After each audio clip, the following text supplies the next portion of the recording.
पाठ दुसरा संतवाणी. जैसा वृक्ष नेणे. लेखक आहे संत नामदेव. प्रश्न पहिला, पुढील कवितेच्या आधारे दिलेल्या सूचनांनुसार कृती करा. वृक्ष आणि संत यांच्यातील साम्य लिहून तक्ता पूर्ण करा.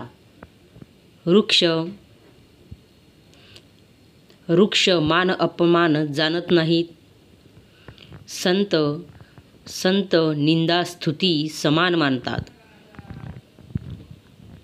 वृक्षावर पुढील घटकांचा होणारा परिणाम लिहा. वृक्ष, घटना आणि परिणाम. घटनामध्ये वंदन केले. परिणाम, वृक्षाला वंदन केले त्याचे सुख वृक्षाला मनात नसते. घटना, घाव घालणे.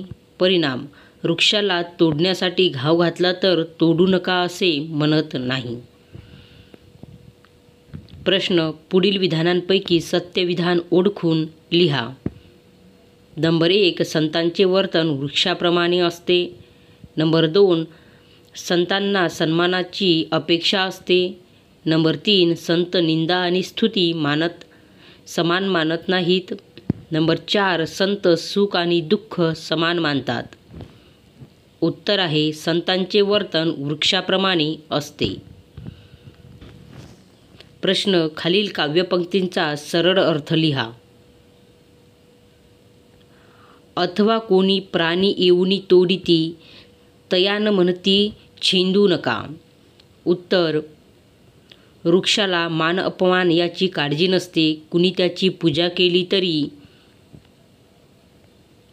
सुख होत नाही किंवा कोणी येऊन त्याच्यावर तोडण्यासाठी घाव घातले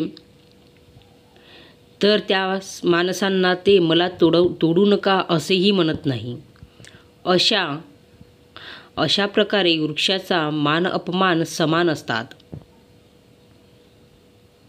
काव्य सौंदर्य. प्रश्न, निंदास्तुती सम मानित जे संत पूर्ण धैर्यवंत साधू ऐसे. या काव्यपंक्तीतील विचार सौंदर्य स्पष्ट करा. उत्तर आहे संत नामदेवांनी संतांची माहिती सांगितली आहे. संतांची कुणी निंदा केली किंवा प्रशंसा केली तरी या दोन्ही गोष्टी संतांना समान वाटतात. निंदास्तुतीने ते अजिबात विचलित होत नाहीत. त्यांचे मन निश्चल राहते. या दोन्ही गोष्टी पचवण्याच्या बाबतीत संत संपूर्ण धैर्यशील असतात, हिम्मतवान असतात. निंदास्तुतीने मन डळमळू नये व विवेकशील मन ठेवावे असा महत्त्वाचा विचार या पंक्तीतून सांगितला आहे. नंबर 2, प्रस्तुत अभंगातून संत नामदेवांनी पर्यावरण रक्षणाविषयी दिलेला संदेश तुमच्या शब्दात लिहा. उत्तर, आपल्या सभोवताली असलेल्या निसर्गाचे रक्षण आपण करायला पाहिजे. निसर्ग आपल्याला निरोगी पर्यावरणाची शिकवण देते. प्रस्तुत अभंगात संत नामदेवांनी पूर्ण धैर्यवंत संतांची तुलना वृक्षाशी केली आहे. संतांचे वर्तन वृक्षासारखे आहे. वृक्षाला मान अपमान माहीत नसतो. कुणी पूजा केली काय किंवा घाव घातला काय, वृक्ष अविचलित असतात. माणसाचे वागणेही वृक्षाप्रमाणे असावे. वृक्षतोड करून पर्यावरणाचा ऱ्हास करू नये. उलट वृक्ष लागवड व संगोपन करावे असा संदेश संत नामदेवांनी अभंगातून दिला आहे. नंबर 3, प्रस्तुत अभंगातून संतांना दिलेल्या वृक्षाच्या उपमेसंदर्भातील तुमचे मत स्पष्ट करा. उत्तर, प्रस्तुत अभंगात संत नामदेवांनी संतांना वृक्षाची समर्पक उपमा दिली. वृक्ष एक ठिकाणी असतात. वृक्ष उदारवृत्ती माणसांना पाने, फुले, फळे व सावली देतात. त्या माणसांकडे कोणतीही अपेक्षा करत नाही. त्याचप्रमाणे संत देखील निरीश्य वृत्तीने माणसांना ज्ञान देतात. वृक्षाची कुणी पूजा केली किंवा त्याला तोडले तरी वृक्षाची माया कमी होत नाही. संत सज्जनही मानापमानाच्या पलीकडे असतात. त्यांना निंदा असो की समान असते. अशा प्रकारे संतांना दिलेल्या वृक्षाची उपमा सार्थ आहे. नंबर 4. तुम्हाला आवडलेल्या कोणत्याही एखाद्या अभंगाविषयी माहिती लिहा. उत्तर. जे का रांजले गांजले त्यासी म्हणे जो आपुली तोची साधू ओळखावा.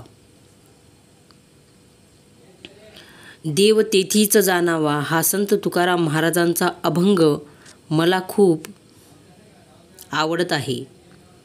यामध्ये तुकाराम महाराजांनी परोपकाराची माहिती सांगितली आहे. जे पीडित लोक आहेत त्यांच्याविषयी सहानुभूती बाळगणे व त्यांना मायेने जवळ करणे, त्यांचे दुःख दूर करण्यासाठी प्रयत्न करणे हे खऱ्या सज्जनाचे लक्षण आहे. अशा प्रकारे रांजल्या गांजल्या माणसांची जो मदत करतो त्यालाच देवत्व प्राप्त होते. समाजाची सेवा करणाऱ्या माणसाकडे देवपण असते. पुण्य उपकार पाप ते परपिडी असा महत्त्वाचा संदेश या अभंगातून मला मिळाला. पुढील कवितेचे रसग्रहण तुमच्या शब्दात करा. निंदास्तुती सममानिती जे संत पूर्ण धैर्यवंत साधू ऐसा. उत्तर. आशय सौंदर्य.